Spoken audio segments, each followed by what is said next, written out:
जय हिंद प्यारे बच्चों। तो बच्चों, रेलवे ने एक वैकेंसी और जारी की है। जैसे कि रेलवे बहुत खूंखार और बहुत ही अपने रोल में आ चुकी है और पिछली साल से बैक टू बैक एग्जाम करा रही है। हालांकि कुछ लोग विरोध भी कर रहे थे कि वैकेंसी कम की है, लेकिन भाई विरोध होना नहीं चाहिए। अरे 5 साल में वैकेंसी आती थी, अब कम से कम हर साल आएगी और एक तरीके से आएगी, रिदम में आएगी। ठीक है ना।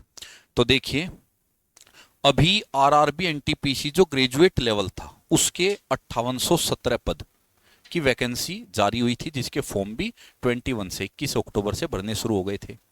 और अभी जो है वो आरआरबी एनटीपीसी अंडर ग्रेजुएट यानी 12वीं पास वालों के लिए, जो 12वीं पास वाले बच्चे हैं उनके लिए वैकेंसी जारी हो गई। ठीक। तो थोड़ा इसमें जो मेन मेन बातें हैं वो जान लेते हैं। तो ये तो वैकेंसी का नोटिफिकेशन था। अब जो ये अंडर ग्रेजुएशन है यानी 12वीं पास के लिए जो वैकेंसी है वो 3058 पोस्टों के लिए है टोटल। और अंडर ग्रेजुएट यानी 12वीं पास वालों के लिए है। इसमें जो एप्लीकेशन स्टार्ट डेट है 28 अक्टूबर 2025 से, और ऑनलाइन की जो लास्ट डेट है वो 27 नवंबर तक है, यानी भरने शुरू हो चुके हैं। 27 नवंबर तक आप भर सकते हो, लेकिन लास्ट के 3 दिन हटा के चलो, क्योंकि उसमें वेबसाइट ओपन होके नहीं देती। तो आप जो है इसको 24 तारीख से पहले पहले भर लेना, बाद में अदरवाइज दिक्कत रहेगी आपको। और फीस पेमेंट जो है ये तो छोड़ो, उसी दिन फीस कटवा देना, फीस के लिए क्यों वेट करना। और आपका जो करेक्शन डेट आएगा वो जैसे ही विंडो बंद हो जाएगी उसके 1-2 दिन बाद करेक्शन डेट भी आ जाएगा। लेकिन कोशिश करना कि गलती आप ना करो। ठीक है। अब इसमें आपका जो एज लिमिट का है, एज लिमिट में आपको नॉर्मल नॉर्मल सी बता देता हूं कि आपका जो यहाँ पे आप देख सकते हो, यहाँ से देख लीजिए, यूआर और ईडब्ल्यूएस का जो है 2/1/1996 से नीचे नहीं आपका एज होना चाहिए। यूआर जर्नल और ईडब्ल्यूएस कैटेगरी के लिए इससे नीचे नहीं होना चाहिए। आपका जन्म जो इसके ऊपर ऊपर होना चाहिए, 95 का जन्म नहीं होना चाहिए, इसके ऊपर का जन्म होना चाहिए। ओबीसी के लिए जो है वो इससे ऊपर होना चाहिए, और एससी एसटी के लिए इससे ऊपर होना चाहिए, या सीधे शब्दों में 18 से 30 साल। ठीक है। 18 से लेकर 30 साल, 18 से लेकर 30 साल तक की उम्र वाले भर सकते हैं। अब इसमें जो वैकेंसी वगैरह है उसकी भी बात कर लेते हैं। ये तो आपका जो ये मिलता है आपको, कोटा वगैरह मिलता है, एज रिलैक्सेशन वगैरह वो है। इसको छोड़ो, भी आगे आ जाओ। अब इसमें देखो, कॉमर्शियल कम टिकट की सबसे ज्यादा वैकेंसी है 2424। ठीक है। सबसे ज्यादा वैकेंसी जो है वो यहीं है, 80% वैकेंसी जो है लगभग लगभग वो यहीं पर इन्होंने दी है। ट्रेन क्लर्क की है 77, और इसके में 12th पास चाहिए या फिर कोई भी ऐसी डिग्री जो 12th के पैरेलल मानी जाती हो बोर्ड से, ये। और अकाउंट्स क्लर्क जो है उसके लिए 394, जूनियर क्लर्क की 163 है। लेकिन यहाँ पे जो ये अकाउंट क्लर्क है, अकाउंट क्लर्क कम टाइपिस्ट और जूनियर क्लर्क कम टाइपिस्ट, इसके लिए आपको टाइपिंग भी चाहिएगी। ठीक है। आपको टाइपिंग स्पीड जो है वो चाहिएगी इंग्लिश में लगभग 30 वर्ड पर मिनट की, और हिंदी में करते हो तो 25 वर्ड पर मिनट की। उनके लिए टाइपिंग नहीं चाहिए, वे ऊपर वाली पोस्ट जो है। अब इसमें जान लेते हैं कैसे कैसे आपका जो सैलरी वगैरह क्या रहेगी। ये देखो, बेसिक सैलरी है, ये लेवल 2 में आती है आपकी। जूनियर क्लर्क कम टाइपिस्ट, इसमें टाइपिंग की भी जरूरत है। और ट्रेन क्लर्क ये भी 2 में आती है, और अकाउंट्स क्लर्क ये भी लेवल 2 में आती है। तो यानी कि बेसिक सैलरी 19,900 यानी 20,000 है।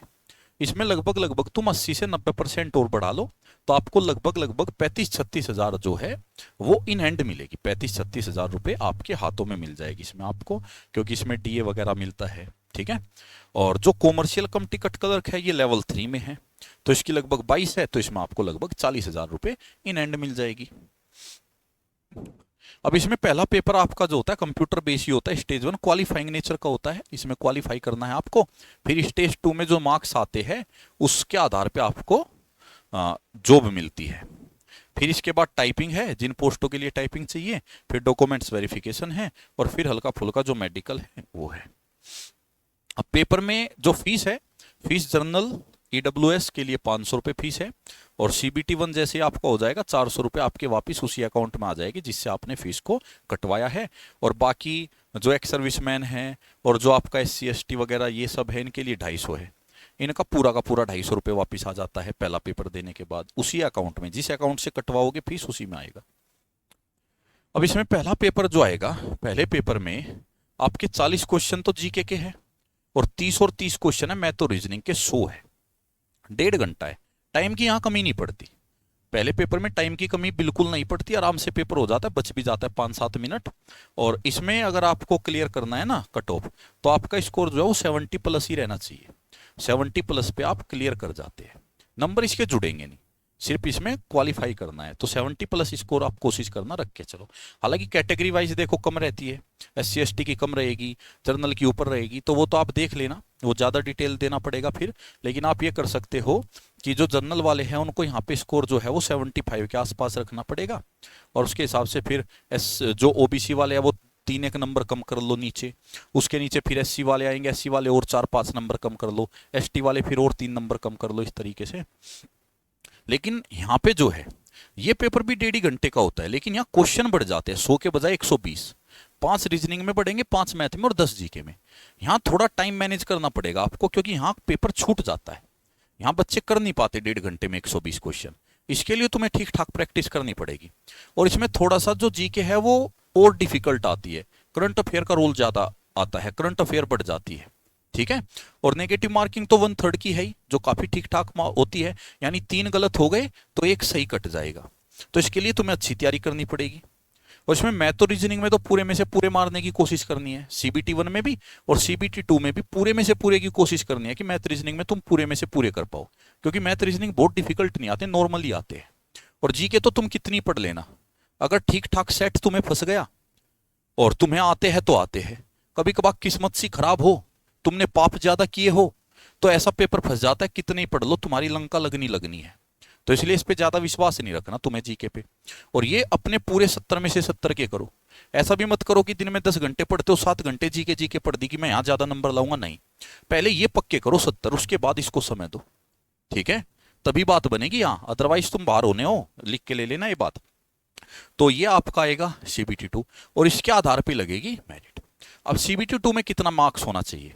जो कट ऑफ CBT 1 की रहती है उससे 10 नंबर बढ़ा लो। CBT 1 की जो रहती है 10, जैसे वहां जर्नल के लिए मैंने अभी 75 नंबर बोला कि 75 कोशिश करो लाने की, तो यहाँ पे लगभग 85-86 नंबर तुम्हें लाने पड़ेंगे, ठीक है ना। ये बाकी पेपर का भी लेवल देखा जाता है, पेपर अगर इजी आ गया तो कट ऑफ ऊपर जाएगी, पेपर डिफिकल्ट है तो घट जाएगी, ये सब ये है। अब इसमें बात आती है बैच की।